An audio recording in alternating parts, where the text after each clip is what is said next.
우리가 주일 예배 시간 사도행전의 말씀을 계속해서 나누고 있습니다. 지난 주일에는 우리가 뮤지컬 예배로 드렸기 때문에 우리가 그 전주에 바울의 변명과 유대인들의 분노에 대한 말씀을 살펴보았지요. 오늘 말씀의 제목은 복음과 종교입니다. 복음의 사람 바울과 종교적 열심을 보여주는 유대인들 사이에서 하나님은 어떻게 일하고 계시는가, 이 내용을 우리가 함께 찾아가는 거예요. 오늘 말씀 속에도 놀라운 복음이 담겨져 있는데 저와 여러분 모두가 말씀에 집중하며 함께 은혜 받는 귀한 시간들이 될 수 있기를 소원합니다. 아멘. 자, 우리 한번 따라해 볼까요? 바울과 대제사장. 바울과 대제사장. 자, 우리가 흐름을 알기 위해 22장 21절로 23절 같이 읽고 시작합니다. 시작. 나더러 또 이르시되 떠나가라, 내가 너를 멀리 이방인에게로 보내리라 하셨느니라. 이 말하는 것까지 그들이 듣다가 소리질러 이르되 이러한 자는 세상에서 없애버리자, 살려둘 자가 아니라 하여 떠들며 옷을 벗어 던지고 티끌을 공중에 날리니. 아멘. 오늘 말씀은 바울의 두 번째 변명 이야기인데, 제가 지금 봉독한 말씀은 바울의 첫 번째 변명 이야기를 읽어드린 거예요. 이 말씀이 어떤 흐름을 가지고 있는가를 우리에게 알려주는데, 바울이 예루살렘을 향한 비전을 품고 예루살렘에 왔을 때에 한 번도 제대로 말씀을 전해보지도 못하고 유대인들에게 붙들리는 상황이었지만, 하나님께서 천부장을 통해서 바울의 생명을 구원하시고, 생명만 구원해 주신 것이 아니라 바울이 복음을 전할 수 있는 기회를 열어주시는 거죠. 그래서 우리는 22장의 말씀을 통해 바울의 첫 번째 변명에 대한 말씀을 나누었어요. 바울은 이 변명을 통해 자신이 찐 유대인이었음을 밝히고 있고, 그리고 그가 다메섹으로 예수 믿는 사람을 잡으러 갈 때 자신을 찾아오신 주님의 이야기, 그리고 그가 예루살렘에서 환상 중에 들은 주님의 음성 이야기, 그 이야기는 내가 너를 이방인의 구원을 위하여 보내겠다는 말씀이었는데, 바울이 이 이야기를 하는 순간 유대인들은 더 이상 참지 못하고 최고의 분노를 나타내며 떠들고 옷을 벗어 던지고 티끌을 공중에 날리는 이 분노를 표현하는 거예요. 그들은 오직 구원은 유대인들에게만 있기에 바울은 하나님을 빙자하여 자신을 정당화하면서 오히려 이방인을 위한 구원, 이방인의 구원을 위하여 바울을 보내었다는 말이 하나님을 모독하는 신성 모독의 말로 들렸기에 이들은 극도로 분노하는 모습을 보여주었던 거예요. 이제 오늘 말씀은 그럼에도 불구하고 두 번째로 바울이 이들에게 변명할 수 있는 기회를 얻는 내용입니다. 자, 22장 30절 같이 볼까요? 시작. 이튿날 천부장은 유대인들이 무슨 일로 그를 고발하는지 진상을 알고자 하여 그 결박을 풀고 명하여 제사장들과 온 공회를 모으고 바울을 데리고 내려가서 그들 앞에 세우니라. 아멘. 지금 이 천부장은 궁금한 것이 많습니다. 왜냐하면 자신이 바울을 대해보니까 바울에게는 그 어떤 흠을 잡을 만한 내용이 없는 것 같고, 그리고 최고의 원래 유대인이었잖아요. 그의 지식, 인품, 모든 것들을 바라볼 때 유대인들로부터 저렇게 죽임을 당할 만한 사람이 아닌 것 같은데 왜 유대인들이 바울을 죽이고자 하는가? 너무나 궁금했던 나머지 바울을 다시 한번 유대인들 앞에 세우는 거예요. 여러분, 이것은 천부장의 궁금증이었지만 하나님은 계속해서 바울에게 유대인들 앞에서 복음을 전할 기회를 열어주고 계시는 거죠. 자, 이제 1절입니다. 바울이 시작. 바울이 공회를 주목하여 이르되 여러분 형제들아 오늘까지 나는 범사의 양심을 따라 하나님을 섬겼노라 하거늘. 여러분, 이 말씀은 그냥 바울이 일상적으로 하고 있는 말 같지만 엄청난 충돌을 일으킬 만한 그러한 말로 바울이 두 번째 변명을 시작하고 있는 거예요. 지금 유대인들은 바울에 대하여 어떤 생각을 하냐면 바울은 하나님의 이름을 빙자해서 오히려 하나님을 모독하고 있다는 생각으로 가득 차 있거든요.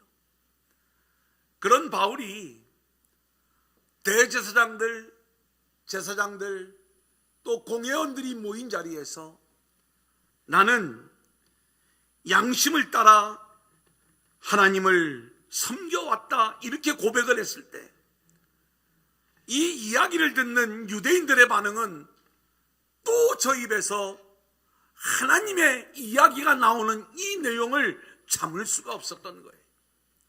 그래서 오늘 2절 말씀을 보면 대제사장 아나니아가 바울 곁에 서 있는 사람들에게 그 입을 치라 명하니. 여러분, 대제사장이 바울의 이 이야기를 듣는 순간 저놈 입을 좀 닥치게 만들어라, 그 입을 쳐라, 이렇게 명령을 내리는 거예요. 하나님을 빙자한다고 생각하고 있기 때문에, 신성 모독의 말을 하고 있다고 생각하기 때문에 바울의 말을 들을 수가 없었던 것이죠. 그러자 바울이 이렇게 반응하는 거예요.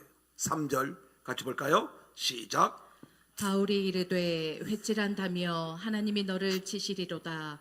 내가 나를 율법대로 심판한다고 앉아서 율법을 어기고 나를 치라 하느냐 하니. 지금 이 바울은 자신의 입을 치라고 명령한 대제사장을 향하여 회칠한다며 하나님이 오히려 너를 치실 것이다 이렇게 선포하는 거예요.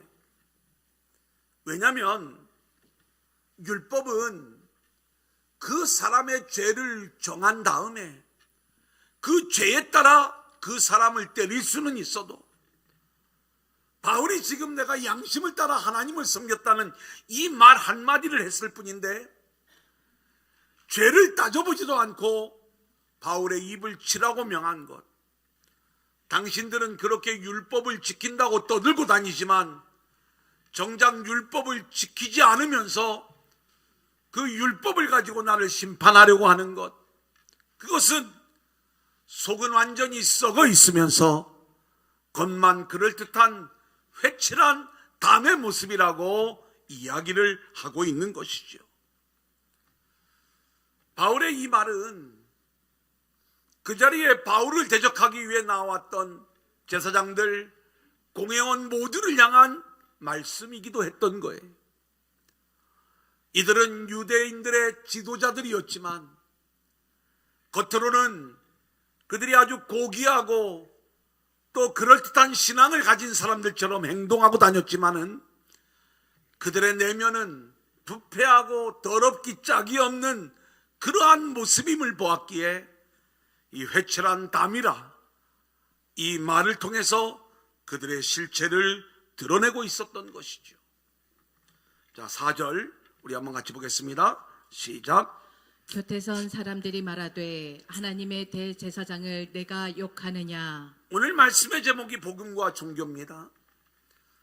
대제사장 아나니아는 자신의 종교적 지위를 이용해서 바울의 입을 때리라고 말을 하는 거고, 이에 대하여 바울이 대항을 하자 함께 했던 유대인들이 너 어떻게 대제사장을 욕할 수 있느냐 이렇게 반문을 하는 거예요. 그들의 교리, 종교적 제도에 근거를 해서 복음의 사람을 겁박하는 이 장면을 우리가 보게 되는 것 아닙니까? 여러분, 이것처럼 우리가 복음으로 살아가려고 할 때 항상 복음의 사람은 세상과 자신의 권위에 중심을 두고 있는 종교의 사람들에게 공격을 당할 수밖에 없다는 것. 복음은 오직 하나님께 그 중심을 두고 살아가는데 종교는 자기 자신에게, 사람에게, 세상에게 그 중심을 두고 있기 때문에 복음과 종교는 충돌할 수밖에 없다는 것. 우리가 이것을 기억하면서 우리의 인생을 살아가야 되는데, 중요한 것은 이 복음과 종교는 동시에 내 안에 같이 존재할 수 있다는 것을 우리가 알아야 되는 것이고, 나는 복음의 말씀을 붙잡고 그 복음을 따라 살아가기를 원하지만 늘 내 안에 있는 이 종교적 욕구, 악한 영이 이 욕구를 늘 불러일으키면서 우리 안에 있는 복음의 삶을 무너뜨리고 나의 위를 챙기고 자기 가치를 챙기고 자기 영광을 구하는 종교적 인생으로 우리를 끌고 가고자 한다는 것. 이 복음과 종교의 싸움에서 이기고 승리하는 저와 여러분들이 될 수 있기를 소원합니다. 아멘. 자, 5절 같이 보겠습니다. 시작. 바울이 이르되 형제들아 나는 그가 대제사장인 줄 알지 못하였노라. 기록하였으되 너의 백성의 관리를 비방하지 말라 하였느니라 하더라. 자, 바울이 너 대제사장한테 그럴 수 있어? 이 이야기를 듣는 순간 저는 바울의 반응을 이렇게 예측을 했어요. 대제사장이면 다냐? 대제사장답게 말씀대로 율법대로 제대로 치리하고 그 일들을 해야 되는 것이지, 이렇게 반응이 나올 줄 알았는데 오늘 말씀을 보니까 대제사장이라고 하니까 바로 꼬리를 내리는 거예요. 뭐라고 하냐면 그래? 나는 대제사장인 줄 알지 못했다. 그러면서 자기도 하나님 말씀 율법을 알고 있다는 걸 이야기해요. 출애굽기 22장 28절 말씀, 너는 재판장을 모독하지 말며 백성의 지도자를 저주하지 말지니라. 내가 제사장, 대제사장인 줄 알지 못하여 실수를 하였지만 율법에는 이렇게 기록되어져 있다. 본인도 율법을 지키는 자임을 말씀하고 있는 거예요. 자, 그런데 여기에는 우리가 다양하게 묵상할 수 있는 아주 깊은 의미가 담겨져 있음을 보는데, 실제로 바울이 대제사장인 줄 몰랐던 것이 사실처럼 보이기도 하는데, 그가 대제사장임을 몰랐던 그 이면에는 대제사장 아나니아의 행동이 대제사장으로서의 품위, 인격, 도덕성, 율법에 대한 태도, 이게 엉망이었기 때문에 나는 그가 진짜 대제사장인 줄 몰랐다라고 하는 이 의미가 담겨져 있다, 이렇게 말씀을 드릴 수가 있는 거예요. 요즘 표현으로 이야기하면 대제사장 맞는 거요? 미처 몰랐네. 그럼 내가 미안, 잘못했어요. 이런 느낌으로 우리가 이 장면을 읽어나갈 수 있다, 이 말씀인 거예요. 이제 계속해서 복음과 종교의 싸움이 이어집니다. 부활 논쟁이에요. 6절 같이 볼까요? 시작. 바울이 그중 일부는 사두개인이요 다른 일부는 바리새인인 줄 알고 공회에서 외쳐 이르되 여러분 형제들아 나는 바리새인이요 또 바리새인의 아들이라. 죽은 자의 소망 곧 부활로 말미암아 내가 신문을 받노라. 자, 이제 바울이 일방적으로 자신을 대적하는 이 유대인들 중에 바리새인들과 사두개인들이 섞여 있는 것을 보게 되는 거예요. 당연히 이 공회원들 중에는 유대인도 있고 사두개인들도 있었겠죠. 자, 그런데 우리가 이 장면을 바라보면서 바울이 뭐라고 이야기를 하냐면 이들 사이를 갈라놓는 지혜로운 말을 하는데, 나는 바리새인 중에 바리새인이요, 바리새인의 아들이다. 이 이야기를 하는 순간 그 자리에 모여있던 이 바리새인들은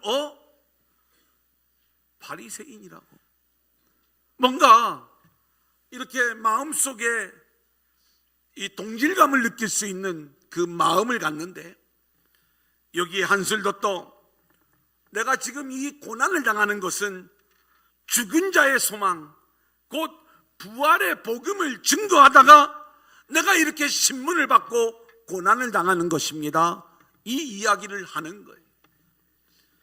오늘 말씀해 보면 실제로 이 바리새인들은 사두개인들은 부활도 없고 천사도 없고 영도 없다 이렇게 주장하는 사람들이고, 바리새인들은 이 모든 것들이 다 있다라고 주장을 하는데, 바울이 자신이 바리새임을 밝히면서 자신이 부활의 복음을 증거하다가 고난을 당한다는 이야기를 하는 순간, 이 바울을 대적하기 위하여 모였던 공회원들 사이에 두 부분으로 갈라지는 거죠. 그렇다면 문제가 없는 게 아니냐. 바리새인들 중에 일부가 바울의 편을 들기 시작을 하고, 그리고 그 안에 엄청난 소동이 일어나고 있는 장면을 말씀하는 거예요. 7절로 8절 같이 읽겠습니다. 시작. 그 말을 한즉 바리새인과 사두개인 사이에 다툼이 생겨 무리가 나누어지니, 이는 사두개인은 부활도 없고 천사도 없고 영도 없다 하고 바리새인은 다 있다 함이라. 바울은 지금 이 전략을 사용하는 것은 단순히 인본주의 전략이 아니라 바울은 철저히 복음의 싸움을 싸우고 있는 거예요. 똑같이 부활을 이야기하고 있는데, 바리새인들이 싸움은 부활을 그들도 믿고 따르고 있지만 그들은 여전히 종교적 차원에서 자기들의 그리고 자기들의 주장, 자기들의 교리가 이 사두개인들이 말하는 것과는 전혀 다른 것들임을, 그리고 우리가 옳은 것임을 주장하기 위한 싸움.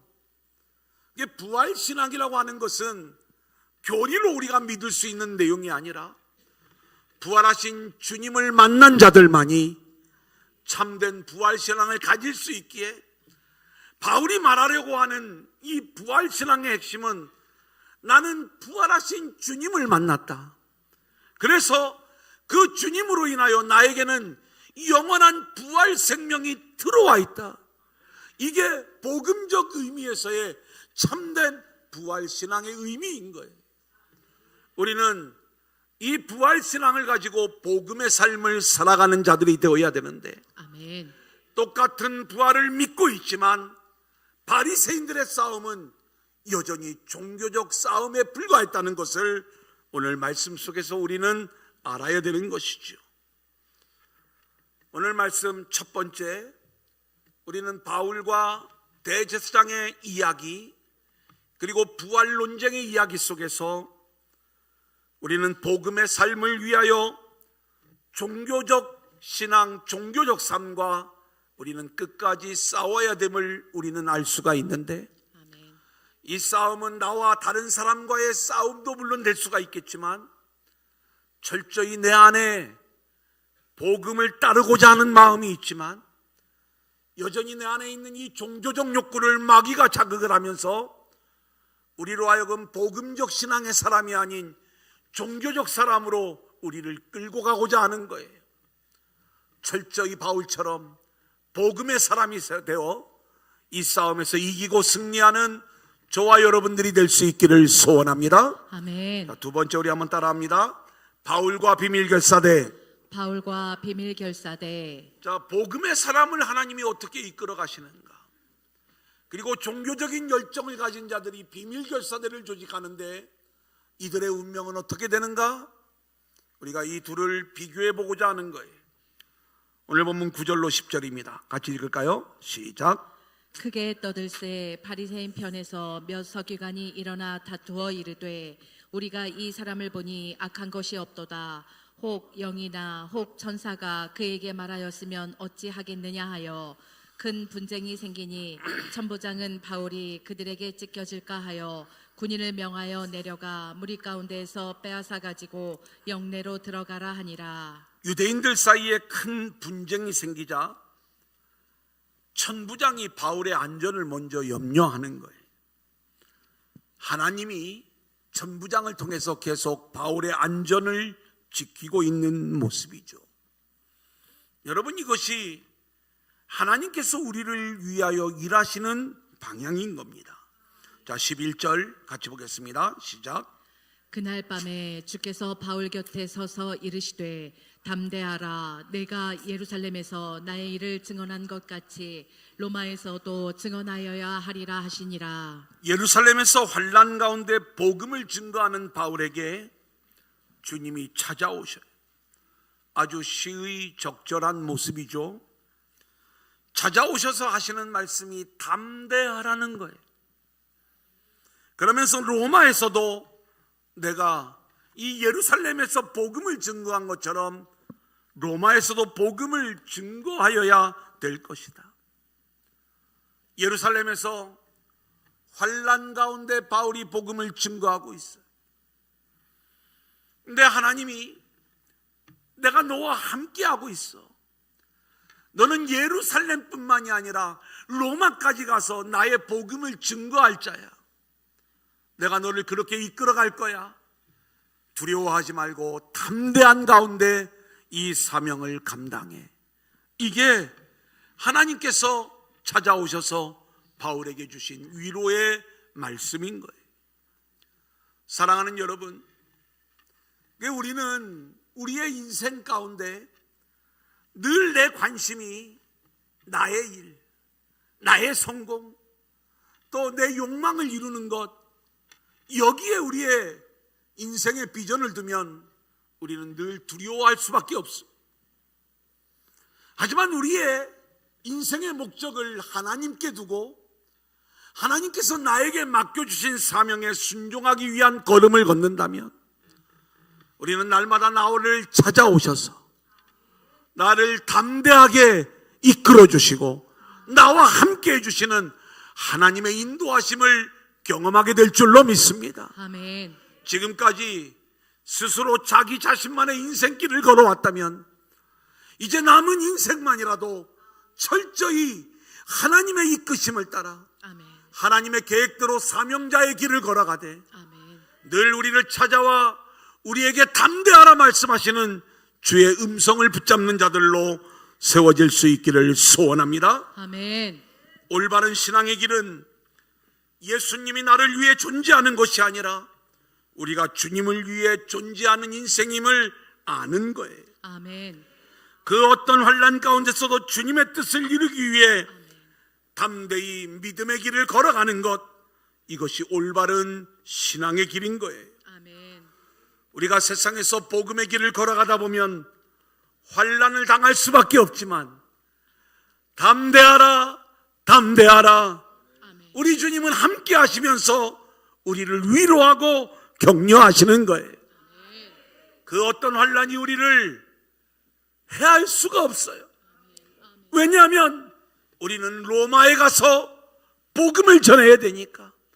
우리의 남은 사명이 있기 때문에 하나님이 당신의 두 팔로 우리를 붙잡아 주시고 그리고 우리를 사명을 감당할 수 있는 자들로 온전히 세워주시는 줄로 믿습니다. 아멘. 이게 복음의 사람 바울의 모습인 거예요. 자, 그런데 이제 종교의 사람을 보겠습니다. 12절로 13절 같이 봅니다. 시작. 날이 새매 유대인들이 당을 지어 맹세하되 바울을 죽이기 전에는 먹지도 아니하고 마시지도 아니하겠다 하고 이같이 동맹한 자가 40여 명이더라. 바울을 합법적으로 죽이려던 유대인들의 음모가 계속해서 무산되자 유대교의 열심인 40명이 당을 지어 비밀 결사대를 조직을 하는 거예요. 이들은 바울을 죽이기 전에는 아무것도 먹지도 않고 마시지도 않겠다, 아주 굳게 맹세를 하는 거죠. 그래서 또 한 번의 계략을 세웁니다. 14절 15절 시작. 대제사장들과 장로들에게 가서 말하되 우리가 바울을 죽이기 전에는 아무것도 먹지 않기로 굳게 맹세하였으니 이제 너희는 그의 사실을 더 자세히 물어보려는 척하면서 공회와 함께 천부장에게 청하여 바울을 너희에게로 데리고 내려오게 하라. 우리는 그가 가까이 오기 전에 죽이기로 준비하였노라 하더니. 여러분, 이 비밀결사대가 바울을 죽일 계획을 세우는데 다시 천부장에게 가서 우리가 바울과 대화할 시간을 달라. 그래, 만약에 이 천부장이 바울을 데리고 공회 앞에 세우게 되면 그가 나올 때 이들이 매복하고 있다가 죽기를 각오하고 이 바울을 죽이겠다는 것, 이게 이들의 계략이었던 거예요. 이들은 바울을 죽일 때까지는 먹지도 않고 마시지도 않겠다. 근데 하나님께서 기가 막힌 방법으로 바울을 보호하시죠. 이들의 결국은 어떻게 됐을까? 바울을 죽이지 못했는데 제 생각에는 진짜 먹지도 않고 마시지도 않고 굶어 죽지 않았을까? 이런 생각을 해봅니다. 왜냐하면 그냥 적당히 결심한 사람들이 아니에요. 그들은 그들 나름대로는 하나님 앞에서 이 일을 한다고 이런 결심을 가지고 이 일들을 진행하는 자들이었기 때문에 그 다음에 성경이 이 내용을 더 이상 그 후속을 얘기하지 않으니까 잘은 모르지만 그 정도의 결심을 가진 자들이었다. 이게 종교의 사람들인 거예요. 자, 하나님이 어떻게 바울을 보호하시는가? 좀 길지만 읽겠습니다. 16절로 22절 시작. 바울의 생질이 그들이 매복하여 있다 함을 듣고 와서 영내에 들어가 바울에게 알린지라. 바울이 한 백부장을 청하여 이르되 이 청년을 천부장에게로 인도하라. 그에게 무슨 할 말이 있다 하니 천부장에게로 데리고 가서 이르되 제수 바울이 나를 불러 이 청년이 당신께 할 말이 있다 하여 데리고 가기를 청하더이다 하매 천부장이 그의 손을 잡고 물러가서 조용히 묻되 내게 할 말이 무엇이냐? 대답하되 유대인들이 공모하기를 그들이 바울에 대하여 더 자세한 것을 묻기 위함이라 하고 내일 그를 데리고 공회로 내려오기를 당신께 청하자 하였으니 당신은 그들의 청함을 따르지 마옵소서.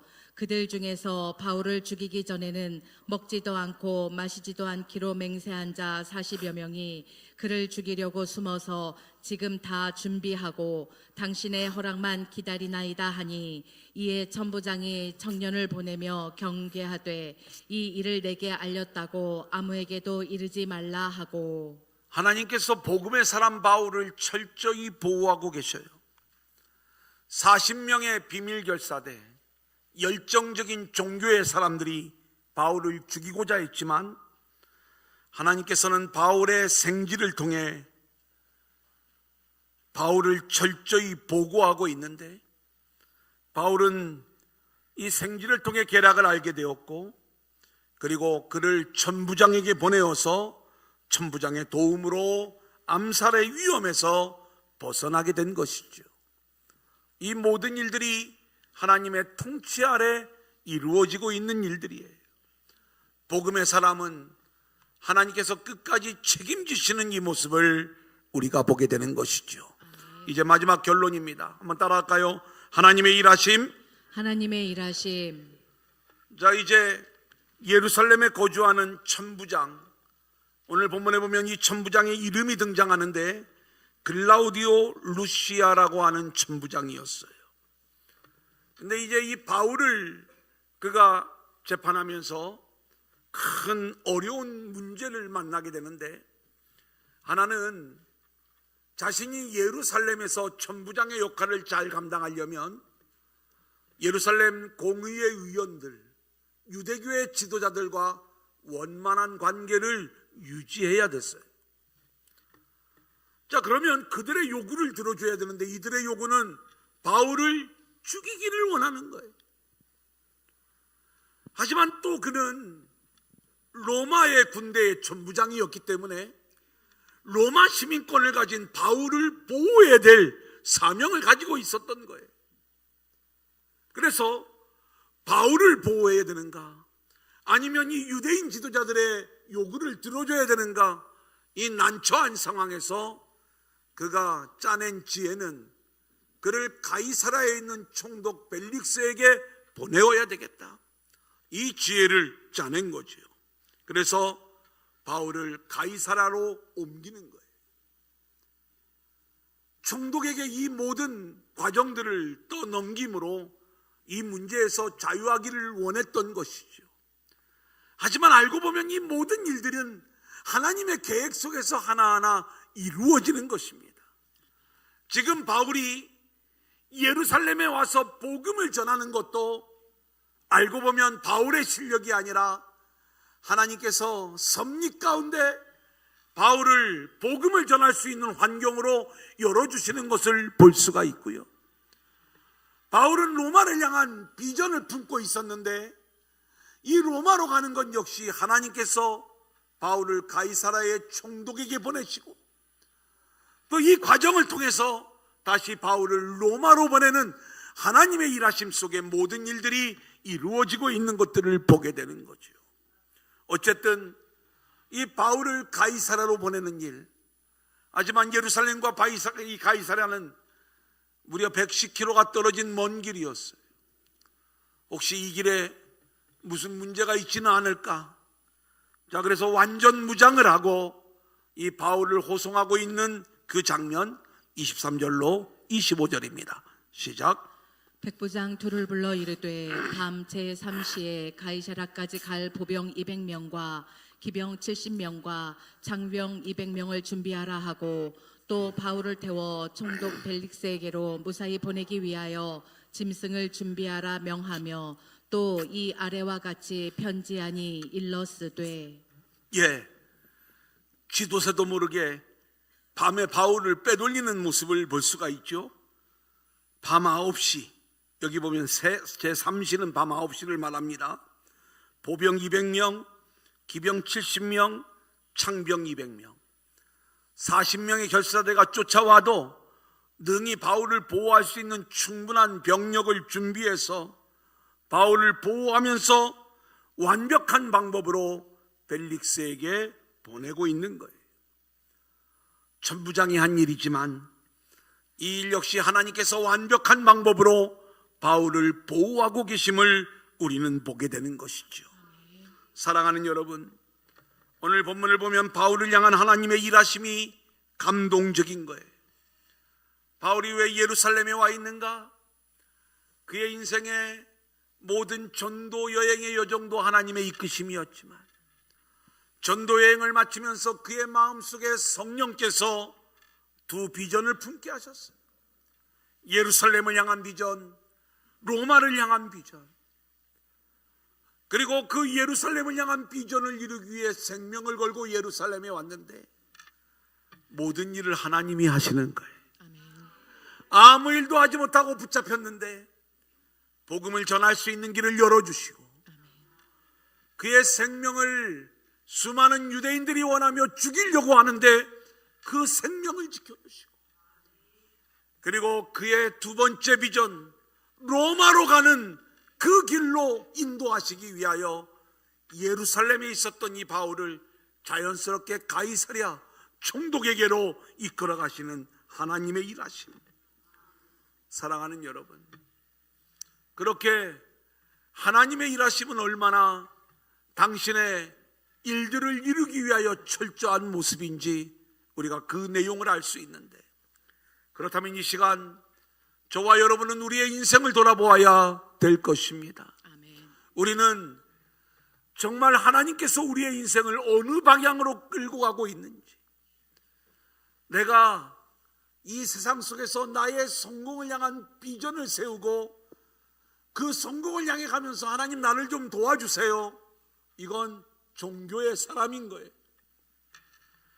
나의 비전, 내 생각, 또 내 욕망, 이 모든 것들이 아닌 하나님의 계획, 하나님의 목적, 또 내 인생을 이끌고 가시는 그 하나님께 초점을 맞추고 우리가 순종하며 나아가는 인생이 될 때 우리는 하나님께서 기가 막힌 방법으로 그 모든 일들을 내 인생 가운데서 이루어 가시는 놀라운 일들을 경험하게 될 줄로 믿습니다. 아멘.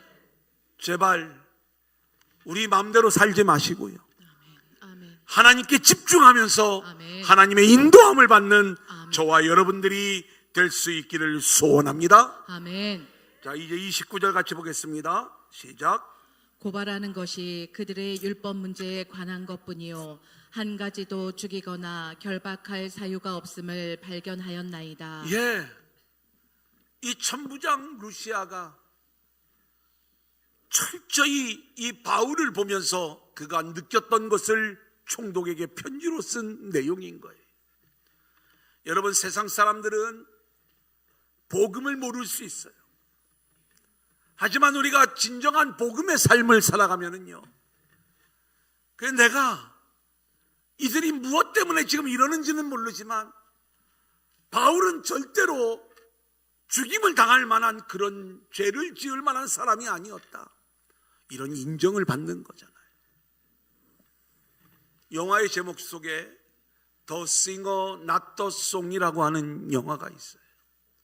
송, 노래는 내가 모르나, not the song, 노래는 내가 모르지만 싱어, 그 노래를 부르는 너는 내가 알겠다.